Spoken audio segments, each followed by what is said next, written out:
This week we're reporting on the Dorado Hills CSD board meeting from July 10th, 2025, and a lot of big updates for you from the agenda. Once again, I go to these multi-hour board meetings, so you don't have to. Then we report the facts. So, the first main agenda item, probably the most important, progress was made on the acquisition of the second parcel of the old executive golf course. Again, this was an option that the Dorado Hills CSD had to purchase the second half of the golf course for approximately $10 million. This is 41 acres that exists south of Serrano Parkway all the way to 50. And it looks like they brought in an appraiser to validate the option price, which is about $10 million. Couple of problems, though, surfaced during public comment, and then following that, the same appraisal company, BRI, submitted an appraisal in 2020 for the entire executive golf course. This includes both parcels, which CSD, I guess, will soon shortly own. But for both parcels, under the current zoning, which was high-use recreation, the valuation for the entire property was 1.4 million. And now they've got a valuation 5 years later of 10 million just for half of it. So the property has increased in valuation more than 10 times. I know that our home values have not appreciated 10 times. So what's going on? Let's take a closer look at the two appraisals. The first appraisal is from BRI, Bender Rosenthal Incorporated, dated July 30th, 2020, almost exactly 5 years ago. The assumptions on this 2020 appraisal rely on the zoning and general plan land use designation as recreational facilities high and open space into perpetuity. That would include high development intensity park. And that assumption is consistent with the obligation on Parker to keep the land use designation as recreation open space, even if CSD did not acquire the second parcel, as part of the concessions of paying $10 million for the first parcel back in 2023.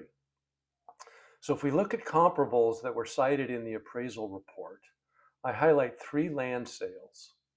The first is LS2 in Rescue, which coincidentally was also a golf course and included a maintained golf clubhouse and has been rezoned to include residential development with a minimum of 10-acre parcels.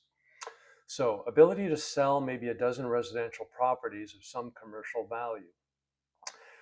Yet this parcel of 140 acres sold for $2.7 million compared to the $20 million we are looking at paying for 98 acres in total here in El Dorado Hills. The Shingle Springs property was zoned industrial, meaning it could be developed for commercial use, with an ability to generate much more revenue than recreational open space. Yet 51 acres was appraised at $1.6 million, compared to the CSD option for 42 acres at $10 million. In Rockland, we see 180 acres of open space, almost double our 98 acres, sold for $5.4 million. The other 2 non-highlighted properties were the Bass Lake parcels purchased by CSD for a small fraction of the golf course property, yet remain undeveloped by CSD. Based on these comparables, the appraisal for the 98-acre property was less than $1.5 million in 2020, based on zoning and land use assumptions.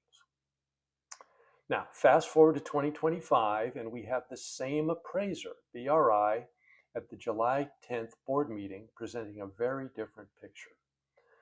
Now all the comparables are PD, or permitted development, commercial use, TC, or transportation corridor, etc. The 42-acre parcel where Costco plans to develop, very similar in size and location with committed zoning, was only $8.5 million, not the $10 million asking price from Parker for the second half of the golf course. So other commercial properties of very similar size in Rockland and Sacramento for high density commercial development with large revenue potential are all well under $10 million. The entire justification for the $10 million purchase option is based on the threat of some commercial rezoning that at present appears very unlikely. In addition, the following facts remain in evidence. CSD will never realize the economic potential of a $10 million purchase. It is only to block some future commercial use by others that would affect the local feel of El Dorado Hills. CSD has no plans at present for how to develop the property.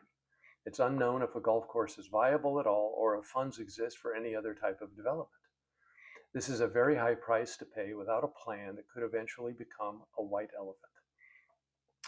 The 2020 appraisal was kept internal to CSD and not shared publicly until a 2024 PRA request forced its release after several months of delay. This speaks to a serious lack of transparency to the public through the entire evaluation and purchase process. The 2025 appraisal presented at the July 10th board meeting was not included in the pre-meeting agenda packet, so there was no time for prior review and preparation by the public.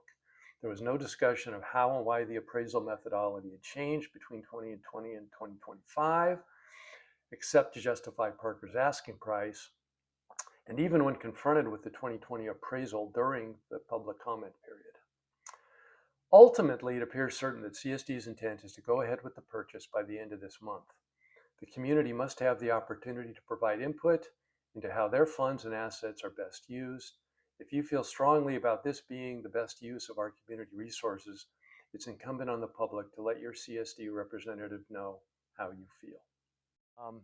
The only way to stop this, I think, is for the public, if that's what they want to do, to let CSD know before the next board meeting that they have concerns, and this may not be the best use of our money for the purchase of this property, which they still have no firm plans. It's not clear that we've got the funding or the possibility of a partnership to put in a golf course again, or what could be done with it other than what the public has expressed the most interest in, isn't just keeping it as open space and trail and walking area. So if you're paying $10 million for 41 acres to be able to walk through, well, I have questions. To her credit, Director Hanneman sent an email to the Director of Planning, asked to be involved in the Planning Department's decision to go ahead with Parker's development at Marble Valley, hoping for some concessions from Parker to approve Marble Valley. Some of those things might be clarification of what could be done at Bass Lake, which Parker was originally committed to develop. Also the formal title transfer of the K1, K2 trails, which were obligated to be returned to the county or to El Dorado CSD, which Parker never followed through on. So we want to get those things cleared up. But we also asked for Parker to donate the second half of the golf course parcel, the 41 acres at no cost. So that would be a great deal, obviously, and well worth doing. But to ask for the donation of the property rather than paying $10 million for it, I think kudos to Director Hanneman for looking out for the citizens' best interest in that regard. My offer is this: nothing. So the second major issue that came up in the board meeting this week was how to move ahead with the landscape and lighting assessment districts, their assessments, which need to be turned into the county by August 10th. There's still a lot of controversy about what assessments the county should enforce in light of these measures, Q, R, and S, which were passed by voters at the November 2024 election.